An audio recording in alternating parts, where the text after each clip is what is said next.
Hey you guys, welcome to Let's Get Rich Now.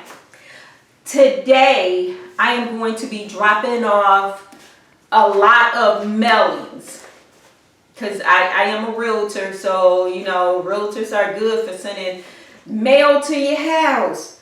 So the mail that I'm sending off today is to people who are losing their property. Well, many of them are losing their property due to delinquent taxes, not paying their taxes. So I send them a letter or a card and say, hey, I can list your property for you. I also do expired listings, meaning listings that was listed before and the realtor was unable to sell that property. And there's many reasons that someone would not be able to sell those properties, but I'll get into that later when I send out that mailing. But today I'm sending out the delinquent taxes. So I'm going to send out mailings, I would say about 3 to 4 times a week. So I'll do the delinquent taxes, I'll do the expired listings, I'll drive around the neighborhoods, look for vacant properties and send the homeowner a letter and say, hey, would you like me to list your property for you? So there's a lot of ways that realtors through mail can try and get business. So again, today I'm going to do the delinquent taxes. These are people who may fell on some hard times and is not able to pay their taxes. This one here is actually from the scavenger sale. And these are individuals who are several months behind in paying their taxes.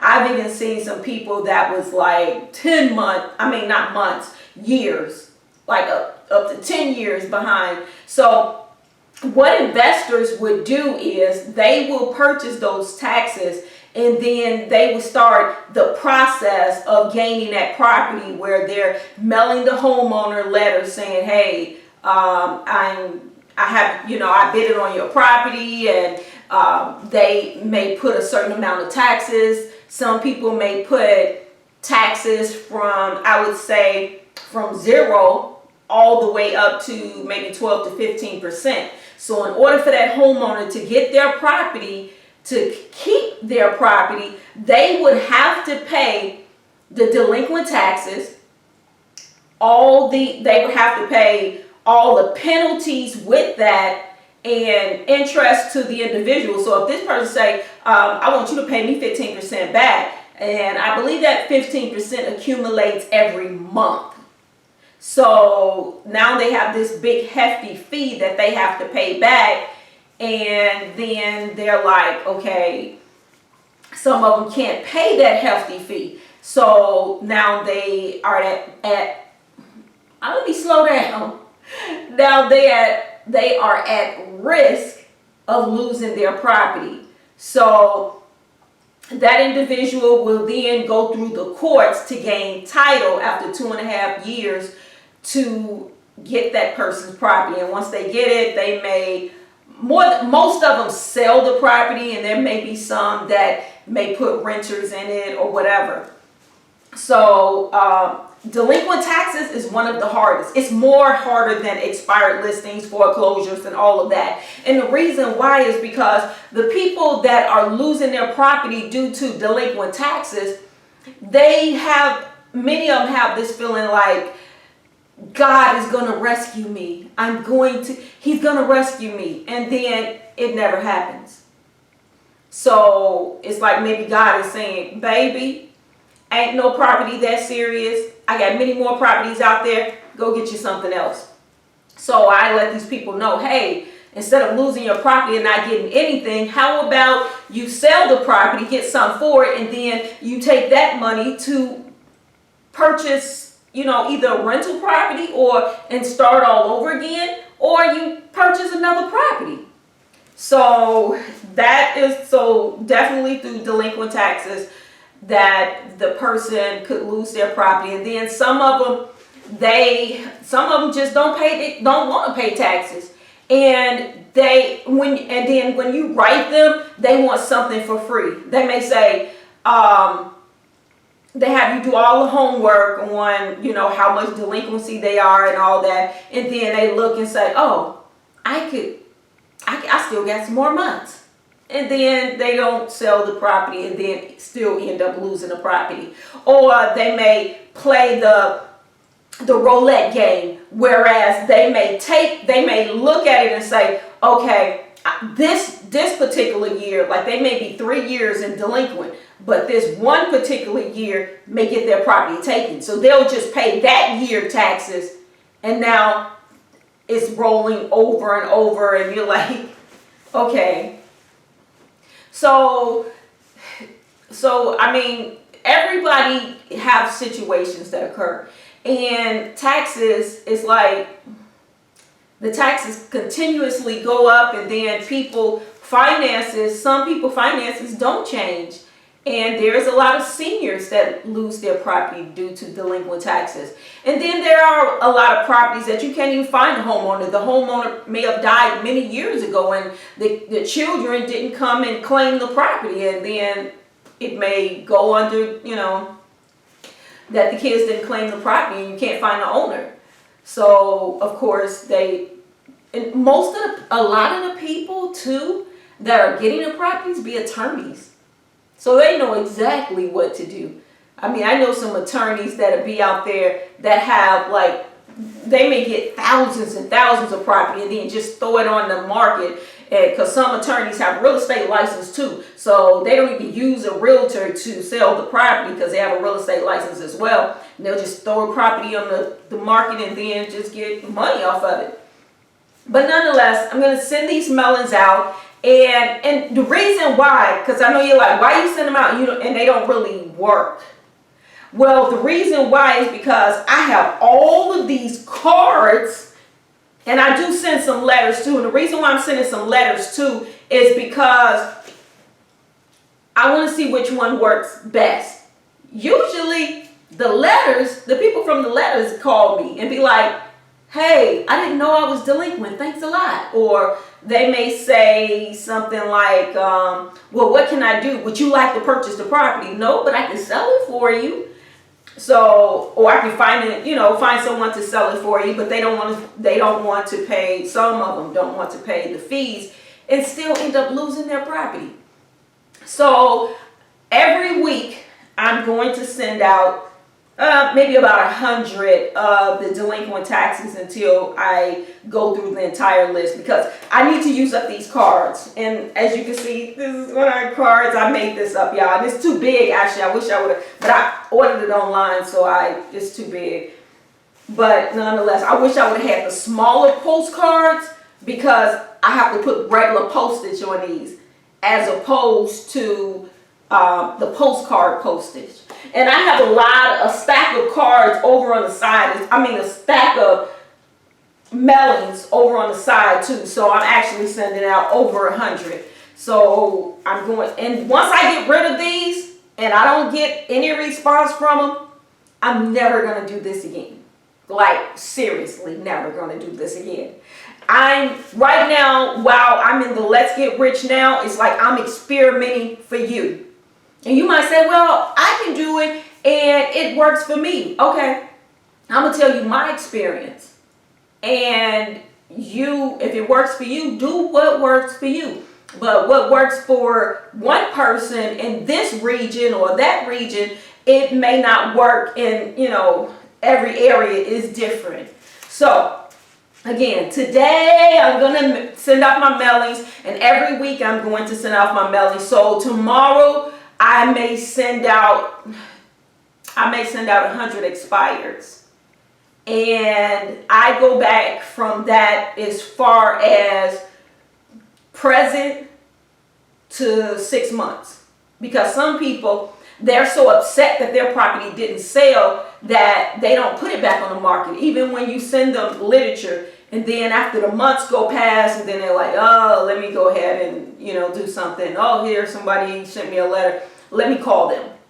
So I would say I get more response from expireds than I do with the delinquent taxes. Because with the delinquent taxes, the people, they try to they try to save their home. And many of them are not fortunate enough to do that. But with expireds, these are people who already made up in their mind that I'm selling this property, and then it gets on the market and it don't sell. And just to give you a little input, it's like they put it on the market, and either they may have a realtor who is not marketing the property correctly, or they may have, some people may have a lot of stuff everywhere. You know, you go to a person's house, you can't even walk over here, walk over there, because they got a lot of stuff everywhere. And they may need to clean up the house, not just clean up the house, but get rid of some stuff. Because if you know you're going to move, take your stuff and put it into storage. And just leave stuff like a couch, dresser, you know, your bed. But all the other little things, get rid of it. And, you know, not get rid of it, but to put it in storage or take it to your new home where you plan on moving to. But, and then there's some where they may not want you to put a lockbox on their property, and they'll say, I'll let you in whenever you want to show the property. And then when you call them, because they don't know how many times you're going to call them. When you call them, they are not available. Oh, I got to work that day. Oh, I got something to do. Oh, I got to do this. And then you're not able to sell their property because they're not allowing the property to be available for you to show it to potential buyers and investors. So it could also be the homeowner. And one of the best properties is the ones that they let you show the property whenever you want to. You can sell those type of properties very quick. And the reason why is because I can have 5 people or 10 people in one day saying, I want to see the property. So I'm going to schedule my time 5 to 10 times a day to show that property to individuals. And if it's a realtor and it's on a lockbox, go and see it. So I don't care. I will go over there as many times as possible to get that property under contract. So if you're definitely going to sell property and you have a realtor, definitely you have to be flexible with the time. And I've seen some situations where some realtors, they will list a property for someone and they'll say, just let me know when you want to show it. And then when it's time to show it, they'll say, we'll just leave the house and then we'll come back. So maybe they'll go to their friend's house across the street or something like that. And a lot of people have time stipulations.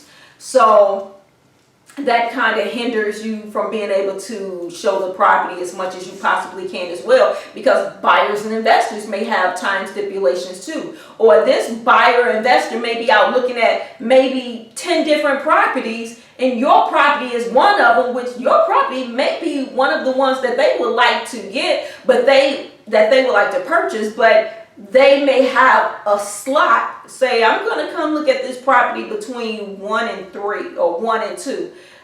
We definitely want to narrow it down. Like, I would be like, give me a time within 1 hour. But if you tell me between 1 and 3, I'm going to be like, you know what? Call me 30 minutes before you get to the property, you go on your way to the property. And that way I could be within the area of the property, marketing to other individuals, homeowners. Do you want to sell your property? Do you want to sell your property? And then when they call me, I'll be there in 30 minutes. Now I know, hey, let me head over to the property. But those big windows, yeah. But nonetheless,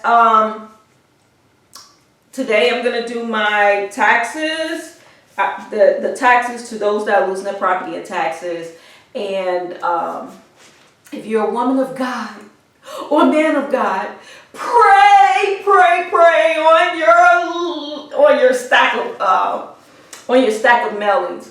But hopefully I'll get somebody to call me, because I'm going to be doing this every week. So that means I'm going to be sending out hundreds and hundreds, because I have about maybe 17 to 1800 steps that I can go ahead and get rid of.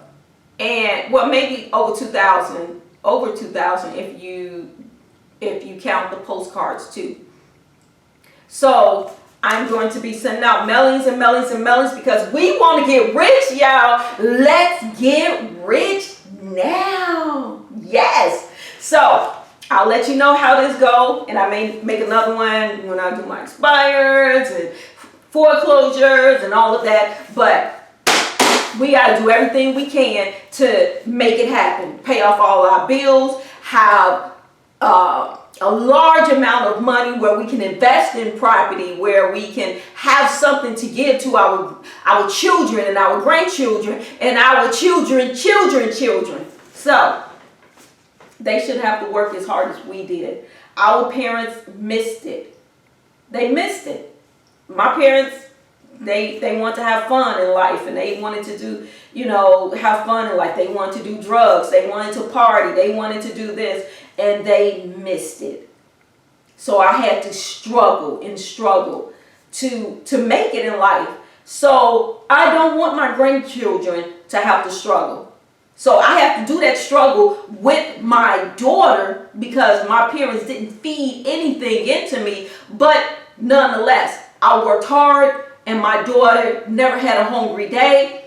And my daughter always had clothes, because we didn't even have clothes, y'all. We didn't even have clothes. There was many days we had no food to eat, all of that.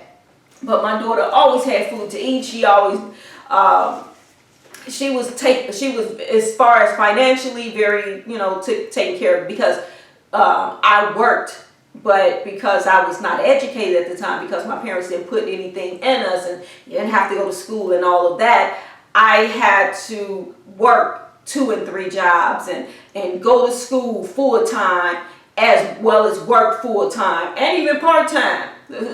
I was going to school full time and working a full-time job, part-time job. I was going to sleep. I would say there was many days that I would sleep 4 hours a day, and you talking about I had major headaches, all of that. But I had to do what I had to do to survive and to make it and to be better in life than how my parents brought me up. So I became better, and my daughter became better because I fought for survival and not to be someone that didn't provide for my daughter. So nonetheless, now I'm at that point in my life where I'm like, I don't just want to have like all of this fortune to give to my daughter. I want to create businesses, whereas if they fall short on what they want to do in life, because right now I ask my grandkids, they'd be like, I think I want to be a veterinarian, or I want to do this, or I want to do that. So it's like I want opportunities for them and open doors so that if they don't find their niche, hey, would you like to take over this business? Or maybe their children can take over the business. Or maybe we can set it up where the business is taking care of itself and the income is just coming in. And also teaching them how to do multiple streams of income.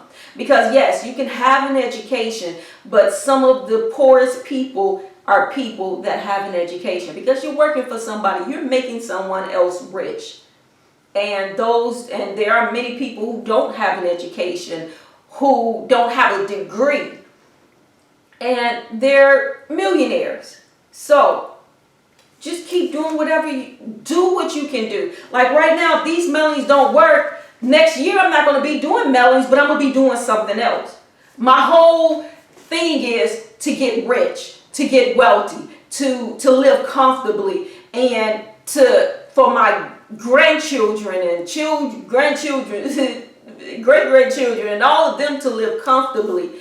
And I don't want to have that type of feeling like my parents had, like, I had to work for everything. My mama never worked when I was a kid, so I had to get her a job. So once I became an adult, so that's something. But nonetheless, do my mailings, because I can go on and on and on. You guys know I can go on and on. So I'm going to do my mailings. I'm going to do everything to get rich. And you guys, let's do this together. Get out there. If you're not a realtor, or if you're not, if you may be in another business where you can do other marketing, do some marketing for your business. And if you want a business and you don't have a business, start the steps of getting your business. Get your EIN number.